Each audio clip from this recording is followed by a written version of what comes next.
अरे लंका में कैसे बोल रहे थे मालूम है ना?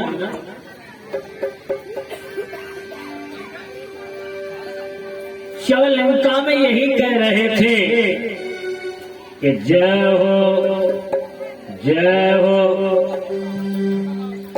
किसी व्यक्ति ने पूछा, अरे तुम जय तो बोल रहे हो, लेकिन बोल किसकी रही? राम की जय बोल रहे हो या रावण की जय बोल रहे हो? अगर राम जीत जाएंगे तो राम की मान लो, और रावण अगर जीत गया तो रावण की। तो यह परमात्मा का जय घोष है। खट विकारों को भगाने के लिए तन मन के द्वारा उच्च स्वर से बोलना चाहिए। बोलिए बाके बिहारी भगवान की जय हो। कन्हैया ने भौमासुर का सिर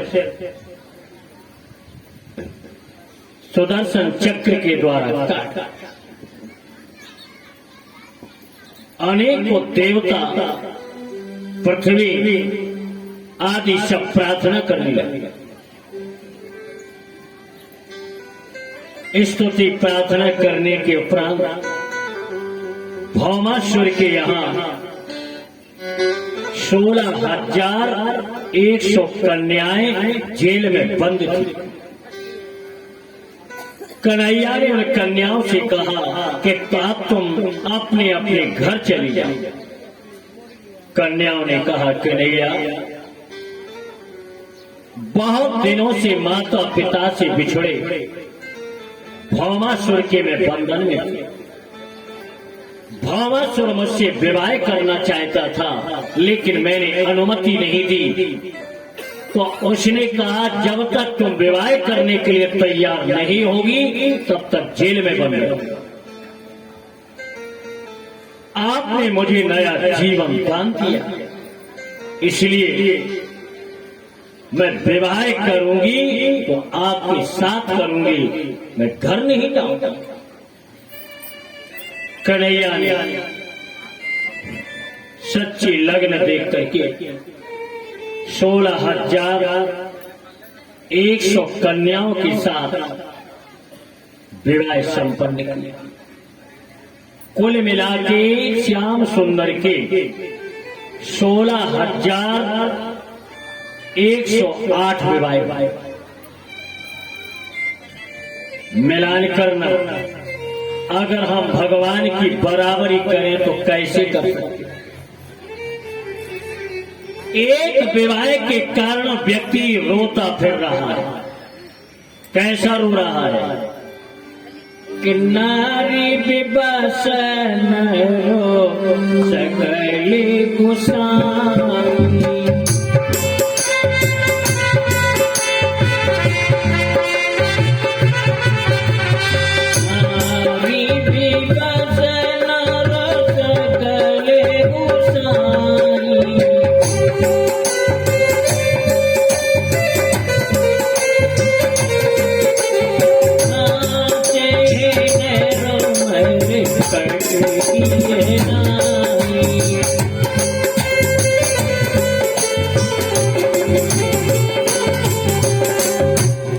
एक नारी के कारण व्यक्ति की क्या दशा हो जानते हो? और कन्हैया ने यह संकेत दिया,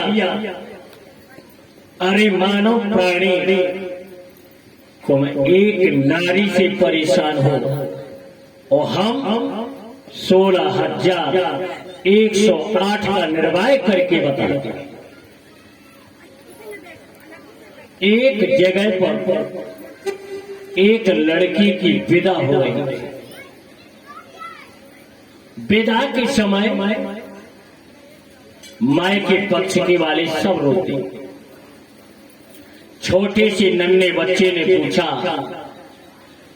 पिताजी, ओ पिताजी।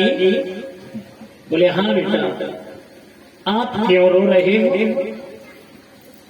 पिताजी ने कहा, बेटा पुत्री को जन्म दिया, पाला पोसा, बड़ा किया, आज वो मुझसे बिछुड़ के जा रहा है। मामा क्यों रो रहे हैं? बोले उनकी भांजी जा रही है। और भैया क्यों रो रहे हैं? बोले बहन जा रही है। चाचा क्यों रो रहे हैं? बोले भतीजी जा रही है। चारों तरफ सब रो रहे हैं, लेकिन पिताजी जीजा जी क्यों हंस रहे हैं? पिता ने कहा बेटा, जीजा को आज ही का दिन हंसने को मिला है, जीजा को तो जिंदगी भर रोना है, हमें तो एक ही बार रोना है, लेकिन जीजा को जिंदगी भर रोना है। ना रिलाने से काम नहीं चलेगा। विचार कर, जब विवाह होता है ब्रह्म पद्धति के अनुसार, तो हमारी भारतीय संस्कृति में नेक दस्तूर होते हैं, क्योंकि दूल्हा बनता है, दुल्हन बनती है। आपने देखा होगा, हमारी माताएं जानती हैं, दूल्हा की जब निकासी होती है उस समय मूसर बदला जाता है। क्यों? अरे डंडा बदल दो, झाड़ू बदल दो, खुरपी बदल दो, फावड़ा बदल दो। अरे मूसर ही क्यों बदला जाता है? लोड़ा बदल दो। हमारी भारतीय संस्कृति में जो रस्में हैं उनमें कुछ न कुछ दम है। मूसर बदलने का अर्थ ये होता है, दूल्हा राजा को संकेत होता है, मूसर बदला जा रहा है, अब दूल्हा राजा तुम भी बदल जाओ, क्योंकि दूसरे की कन्या का हाथ पकड़ने जा रहे हो, जिम्मेदारी लेने जा रहे हो। अब तो मूसर ही मत बने रहो, मूसर बदला जा रहा है और तुम भी बदल। और आपने देखा होगा, निकासी के समय बढ़नी की सीकें फेंकी जाती है। सीकें क्यों फेंकी जाती है? अरे फूल की वर्षा कर दो, फूल उल्ला दो, अरे पैसे उल्ला दो, गरीबों का कल्याण होगा। सीकें फेंकने का मतलब ये होता है, लल्ला अभी तो एमए डबल एमए जो पढ़ रहे थे, जो सीख रहे थे, आज से अब तुम्हारी सीखें उल्ल चुकी, अब सीख चुके जितना सीखना था। पढ़ाई लिखाई का काम केवल शादी के पहले पहले जितना हो जाए, अब शादी के बाद तो पर सीखा साखी बंद। हमारी देवियां फरा उल्ला आटा के बना के फरा उल्लाने का आशय क्या होता है? हमारी माता बहनें दूल्हा राजा को आशीर्वाद देती हैं, बोले फरो और फूलो। आपने देखा होगा, माताएं बहनें गाती हैं, ऊपर चांदनी तनी और नीचे लाडलो खड़। ऊपर चांदनी तनी और नीचे लाडलो खले का आशय मतलब ये होता है कि लाडलो लाडली को लेके आ रहा है। अरे लाडले, दूल्हा राजा जिस प्रकार से तुम्हारे ऊपर आज चांदनी तनी है, लाडली के ऊपर भी अगर चांदनी नहीं तानोगे तो समझ लो जेल की हवा खाओ। लाडली के ऊपर छत्र छाया करना, चांदनी तानना, उसकी देख रेख करना, ये चांदनी तानने का आशय है। सज्जनों, और आपने देखा होगा मोर में सुई खुर्सी जाती है। सूजी क्यों?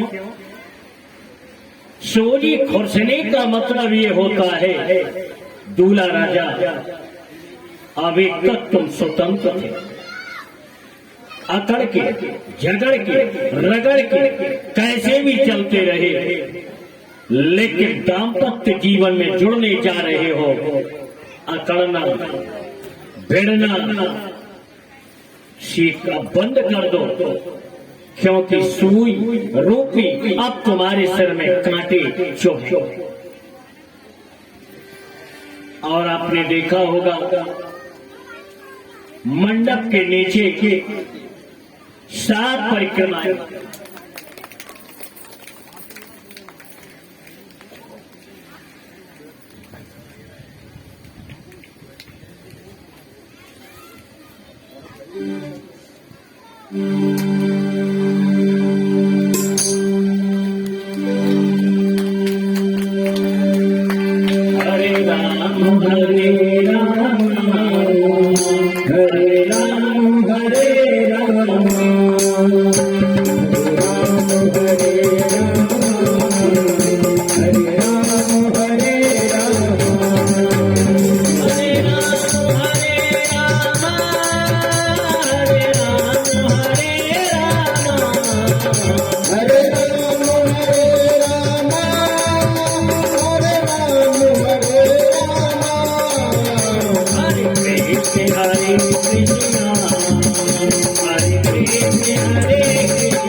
आपने ये रस्मों के बारे में समझा।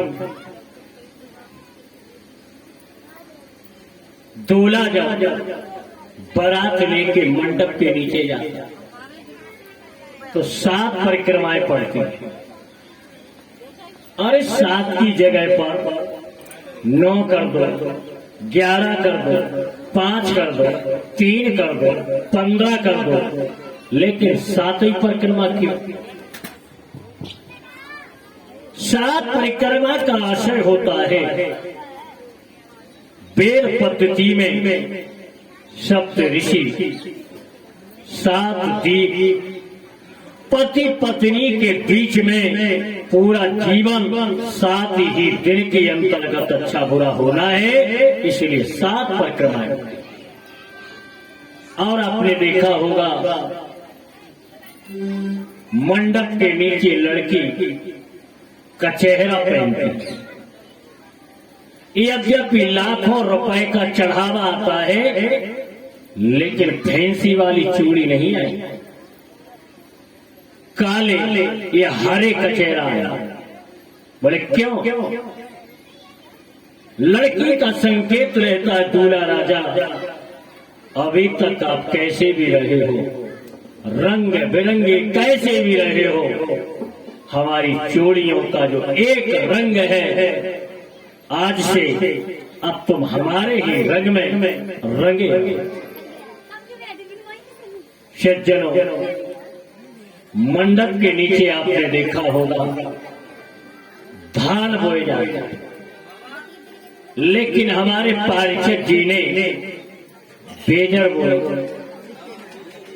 श्रावण के समय भुजरियां बोते हैं, बेजर बोते हैं, गेहूं बोते हैं, बाजरा बोते हैं, लेकिन धान नहीं बोते। हाँ, राजी खुशी पूछ लो बहन जी की। 2 बार प्रेम से प्रभु का नाम लो। गोविंद हरे गोपाल हरे, गोविंद हरे गोपाल हरे, जय प्रभु दीन दयाल हरे, जय प्रभु दीन दयाल हरे, गोविंद हरे गोपाल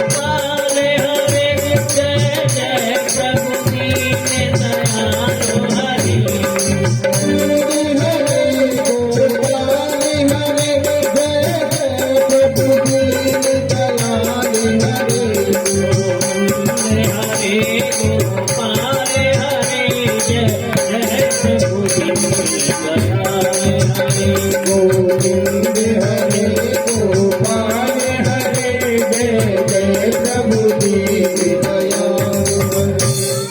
आपने देखा होगा मंडप के नीचे धान बोया जाता है, और कौन बोता है? लड़की का भाई। धान बोने का आशय होता है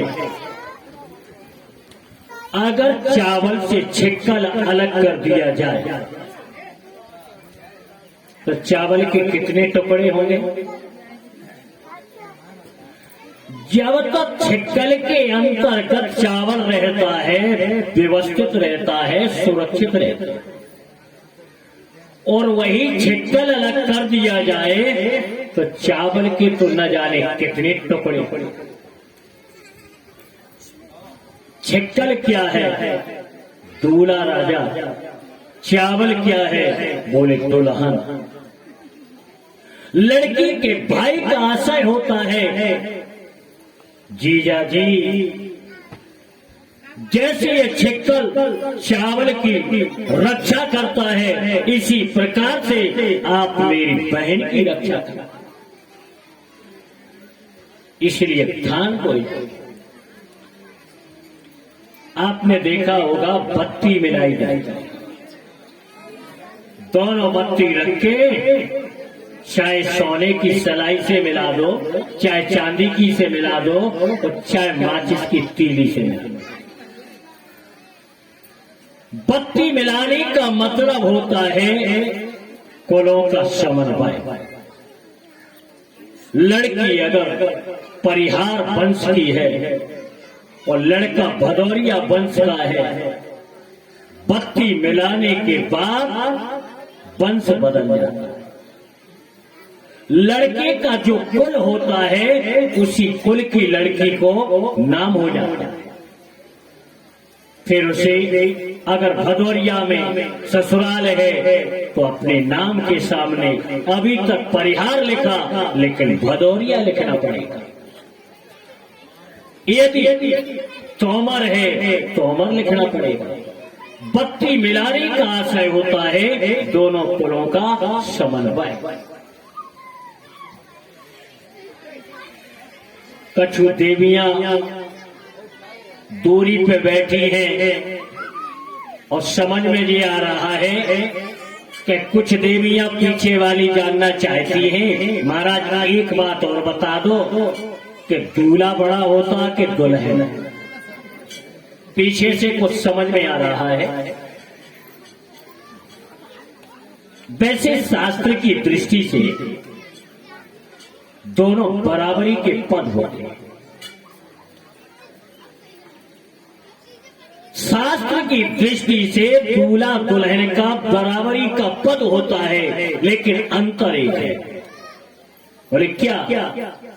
बोले पति का डिमोशन जल्दी होता है और पत्नी का प्रमोशन जल्दी होता है। बिना पढ़े बिना लिखे प्रमोशन, और पति जिंदगी भर पढ़ते रहे, कुछ भी करते रहे, उनका तो प्रमोशन बड़े मुश्किल से होता है, डिमोशन ज्यादा होता है। अब आप कहेंगे कैसे? विचार क्या? पत्नी जब पति के यहां पहुंचती है, पति पढ़ लिख करके डॉक्टर बन गए, पत्नी अपने आप डॉक्टर नहीं बने।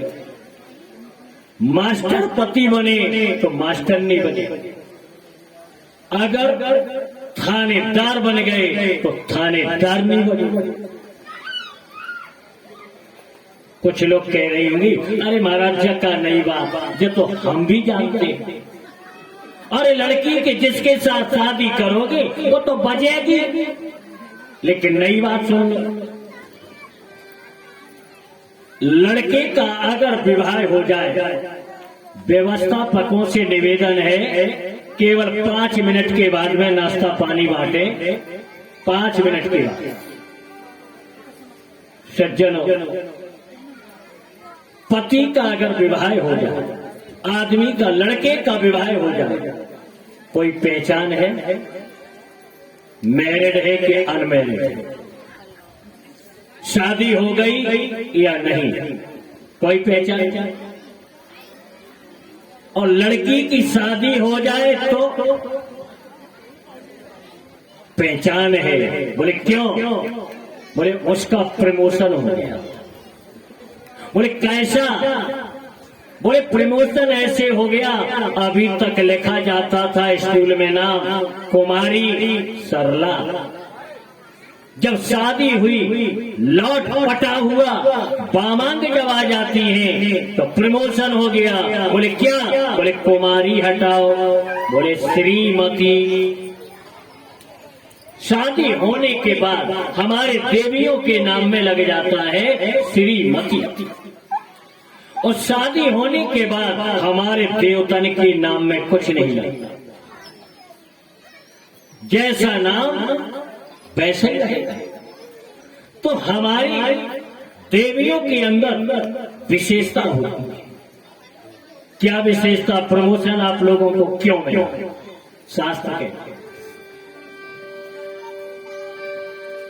कि एक बार नारी ही ने त्रिदेव को बनायो बाल, घाल के पालना वो प्रेम से झुलाती।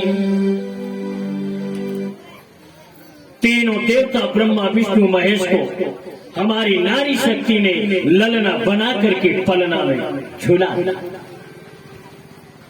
एक बार नारी धर्म के परायण है तो पति की प्रतिज्ञा करो, काशी विष बेच जाती है।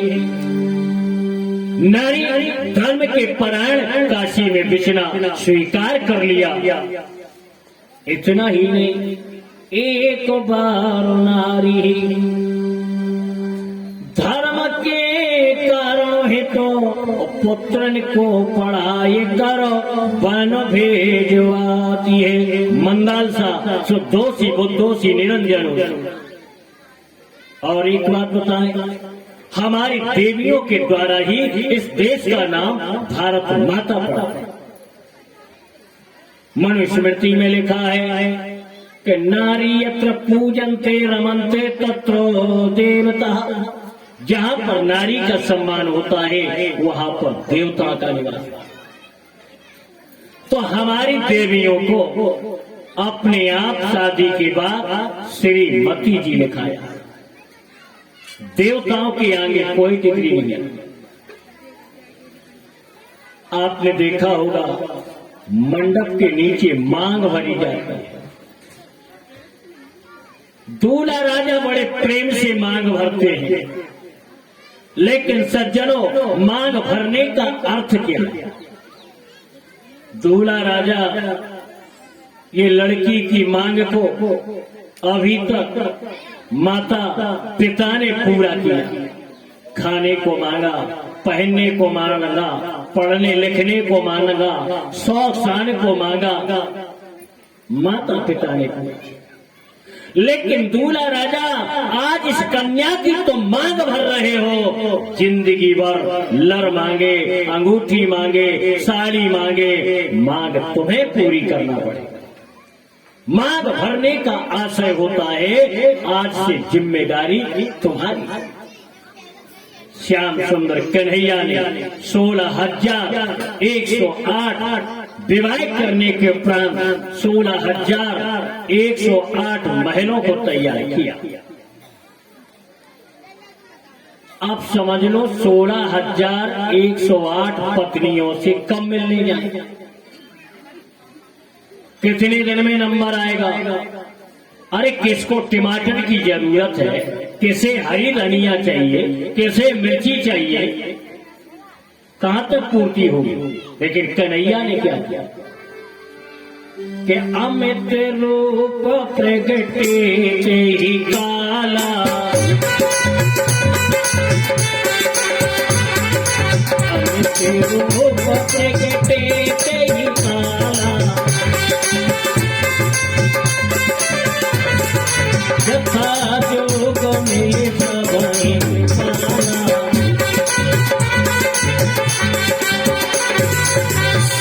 कन्हैया ने 16,108 रूप बनाए। सब पत्नियों के पास हमेशा मौजूद। हर पत्नी के द्वारा इन्होंने 10-10 पुत्रों को उत्पन्न किया।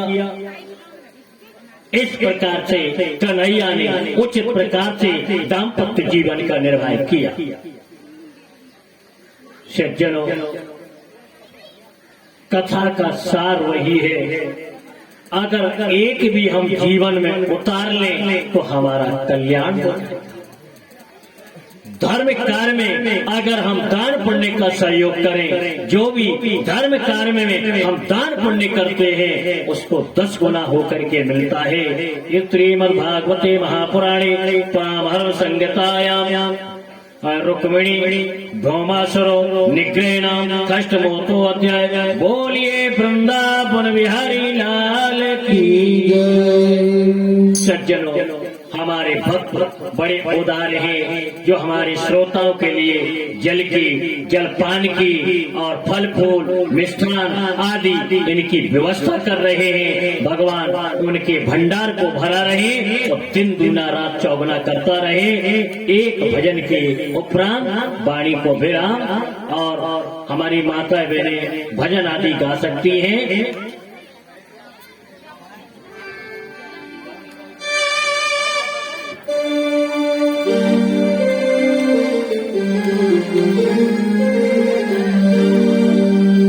बोले बांके बिहारी लाल की जय। बोलिए राधा रानी सरकार की जय। शाम से लोनी सूरत के दीवाने हो गए, शाम से लोनी